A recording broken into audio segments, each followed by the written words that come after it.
Oke, yang berikut adalah latar belakang dari usaha agen Briling tersebut, di mana agen Briling ini merupakan bentuk layanan keuangan mikro yang beroperasi melakukan kerjasama dengan Bank Rakyat Indonesia atau BRI.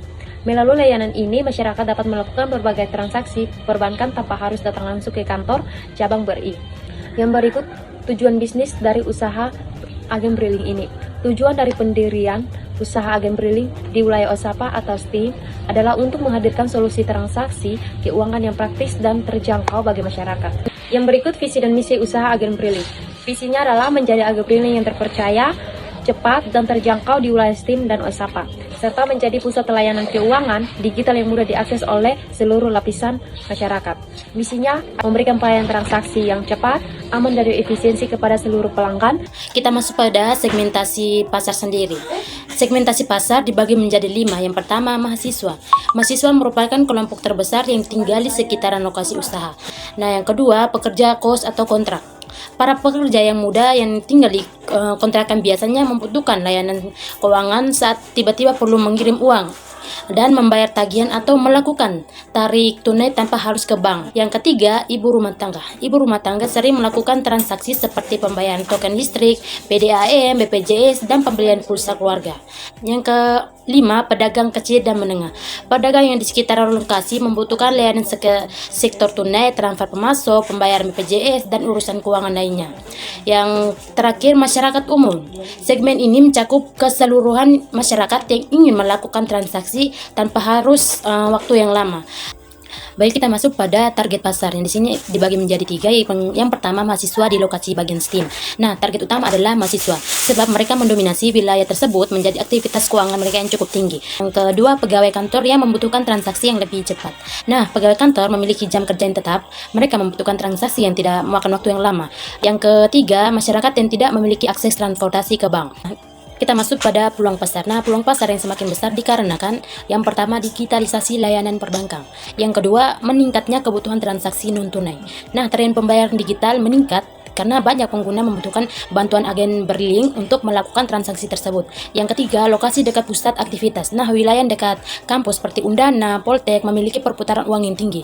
Yang berikut, mahasiswa yang suka dengan harga yang lebih murah dari Briling tersebut. Baik, berikutnya kita masuk pada analisis teknik dan operasional. Nah, yang pertama, proses pelayanan. Pelanggan menyampaikan jenis layanan. Pelanggan terlebih dahulu menyebutkan kebutuhan seperti transfer antar bank, tarik tunai, store tunai, pembayaran tagihan, PDAM, BPJS, top up, pembelian pulsa, dan paket data yang lainnya. Yang berikut, transaksi diproses melalui EDC atau Briling Mobile. Nah, mesin EDC sendiri untuk tarik tunai dan beberapa jenis pembayaran. Kalau aplikasi Briling Mobile untuk transfer, pembayaran tagihan, top up.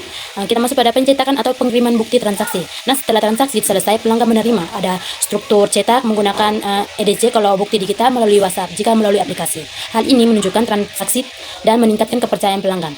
Yang berikut, pencatatan manual dan untuk arsip. Semua transaksi dicatat dalam buku atau di screenshot untuk kemudahan, yang agar rekonsiliasi harian, perhitungan saldo, dan menghindari kesalahan pencatatan. Nah, yang berikut, teknologi.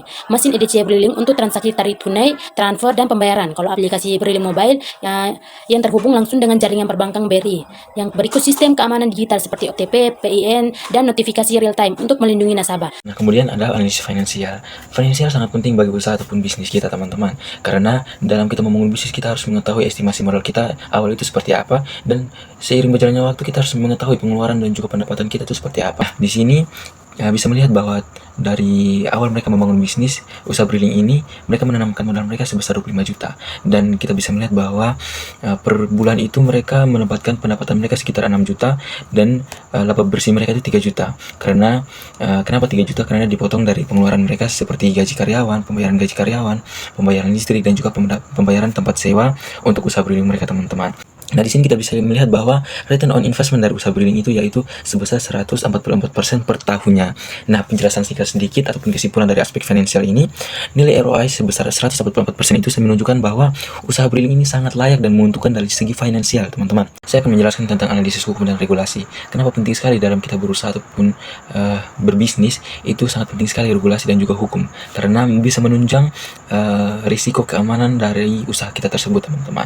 Nah, di sini untuk persyaratan izin dari usaha Briling ini, kita melihat bahwa mereka pada awalnya membangun usaha ini, mereka harus mengkonfirmasikan dulu dengan pihak PT Bank BRI tentunya, teman-teman. Nah, kemudian peraturan dari usaha Briling ini, mereka mengikuti peraturan dari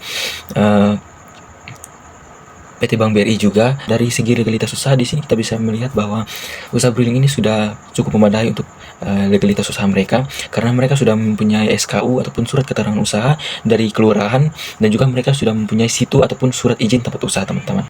Yang keenam, analisis risiko dan strategi mitigasi. Berikut beberapa risiko yang mungkin terjadi pada kegiatan agen Briling dan beberapa cara untuk mengatasinya. Yang pertama, jaringan internet terganggu. Cara mengatasinya adalah dengan menggunakan internet cadangan. Yang kedua, mesin edisi error atau rusak, dengan melakukan pengecekan rutin atau dengan menggunakan aplikasi Briling Mobile. Yang ketiga adalah human error dalam pencatatan, dengan menerapkan pencatatan manual dan pencatatan digital, atau dengan rutin melakukan pelatihan bagi karyawan. Berikut keterlambatan pelayanan pada saat jam sibuk, dengan menambah karyawan minimal 2 pada saat jam sibuk. Yang berikut, saldo kas habis di saat transaksi sedang tinggi, yaitu dengan menyediakan saldo kas minimal 5 juta agar menjaga likuiditas tetap terjaga. Yang berikut, risiko keamanan uang tunai, dengan menyimpan uang pada tempat yang aman. Yang berikut, persaingan harga yang menguras laba, dengan mengandalkan strategi harga yang kompetitif untuk menarik pelanggan baru. Pokok pembahasan ketujuh yaitu kesimpulan dan juga rekomendasi. Berdasarkan analisis dari seluruh aspek, usaha agen BRI Link Marjepu layak dijalankan. Berdasarkan aspek pasar, operasional, finansial, serta legalitas usaha menunjukkan hasil yang positif. Peluang pertumbuhan usaha juga besar karena kebutuhan transaksi digital yang terus meningkat. Ada beberapa rekomendasi yang akan saya bahas untuk mengembangkan usaha agen BRI Link Marjepu. Yang pertama, menambah layanan pendukung seperti pembayaran PDAM, token listrik, dan juga top up e-wallet atau dompet digital.